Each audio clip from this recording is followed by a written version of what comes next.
ఆంధ్రప్రదేశ్ ముఖ్యమంత్రి fan party అధ్యక్షుడు YS Jagan ప్రతీకార రాజకీయానికి తెరతీశారని ఆ పార్టీలోని ఓ వర్గం అభిప్రాయం వ్యక్తం చేస్తోంది. ఆ క్రమంలోనే హైదరాబాద్ లో తెలంగాణ మాజీ సీఎం కారు పార్టీ అధినేత కేసీఆర్ ని ఆయన నివాసంలో వైఎస్ జగన్ పరామర్శించారని వారు పేర్కొంటున్నారు. అయితే సొంత సోదరి వైఎస్ షర్మిల తనతో భేటీ కావడానికి తాడేపల్లి ప్యాలెస్ కు వస్తున్న రోజే తెలంగాణ మాజీ సీఎం గులాబీబాస్ కేసీఆర్ ని జనవరి 4వ తేదీన వైఎస్ జగన్ పరామర్శించనున్నారంటూ అప్పటికప్పుడు కథనాలు వెలువడ్డాయని సదరు వర్గం గుర్తు చేస్తోంది. మరోవైపు సరిగ్గా అదే రోజు ఏపీ సీఎం వైఎస్ జగన్ సోదరి వైఎస్ షర్మిల దేశ రాజధాని హస్తినలో హస్తం పార్టీ అధినేత మల్లికార్జున ఖర్గేతో పాటు రాహుల్ గాంధీ సమక్షంలో పార్టీ కండువా కప్పుకున్నారు. అంటే సోదరుడు వైఎస్ జగన్ కి హస్తం పార్టీ అంటే ఎంత వ్యతిరేకత ఉందో దాదాపుగా అంతే వ్యతిరేకత గులాబీబాస్ కేసీఆర్ పై ఆయన సోదరి వైఎస్ షర్మిలకు ఉందని వారు సోదాహరణగా వివరిస్తున్నారు. అంటే ఉమ్మడి ఆంధ్రప్రదేశ్ లో వైఎస్ రాజశేఖర రెడ్డి మరణానంతరం చోటు చేసుకున్న పరిణామాలు, ఆ సమయంలో హస్తం పార్టీ అధిష్టానం వ్యవహరించిన తీరు,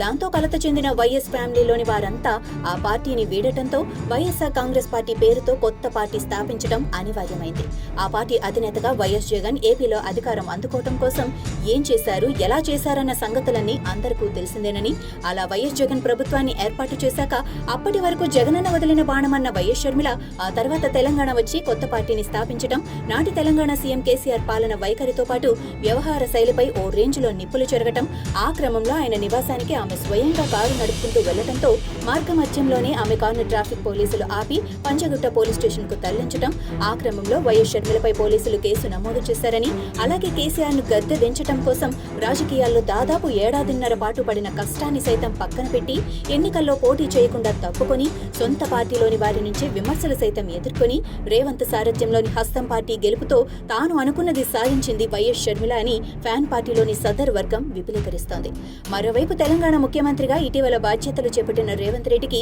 కేసీఆర్ కి మధ్య ఎంత రాజకీయ వైరం ఉందో దాదాపుగా అంతే వైరం వైఎస్ జగన్ కు రేవంత్ రెడ్డికి మధ్య ఉందని, ఎందుకు అంటే చంద్రబాబు సారథ్యంలోని తెలుగుదేశం పార్టీ నుంచి ఇదే రేవంత్ ఎమ్మెల్యేగా తొలిసారి ఎన్నికయ్యారని, అలాగే ఆయనతో అడుగులో అడుగు వేసి నడిచారని, రాష్ట్ర విభజన అనంతరం తెలుగుదేశం పార్టీ వీడే క్రమంలో సైతం అమరావతి వెళ్లి మరీ ఆ పార్టీ అధినేత చంద్రబాబుతో చెప్పి వచ్చారని, అందుకే రేవంత్ అంటే వైఎస్ జగన్ కు సైతం పడదని ఫ్యాన్ పార్టీలోని సదరు వర్గం పేర్కొంటోంది. ఇంకోవైపు వైఎస్ జగన్ అంటే ప్రతీకార రాజకీయానికి కేర్ ఆఫ్ అడ్రస్ అని, అందుకు ఆయన పాలనలో చోటు చేసుకున్న పలు సంఘటనలే సజీవ సాక్ష్యమని వారు వివరిస్తున్నారు. ఇంకా క్లియర్ గా చెప్పాలి అంటే ప్రతిపక్ష పార్టీ అధినేత చంద్రబాబు నాయుడు నుండి ఆ పార్టీలోని దాదాపుగా కీలక నేతలందరిపై కేసులు నమోదు చేయించడం, వారందరినీ జైలుకు పంపడం జరిగిందని, ఇటువంటి పరిస్థితుల్లో ఆమె సారథ్యంలో హస్తం పార్టీ ఏపీలో ముందుకు వెళ్లే క్రమంలో సోదరుడు వైఎస్ జగన్ ప్రతీకారం తీర్చుకునేందుకు ఏ మాత్రం వెనుకాడరన్న ఓ చర్చ సైతం ఫ్యాన్ పార్టీలోని సదర్ వర్గం అభిప్రాయపడుతోంది. ఏది ఏమైనా వైఎస్ షర్మిల ఏపీ రాజకీయాల్లో పాదం మోపిన తర్వాత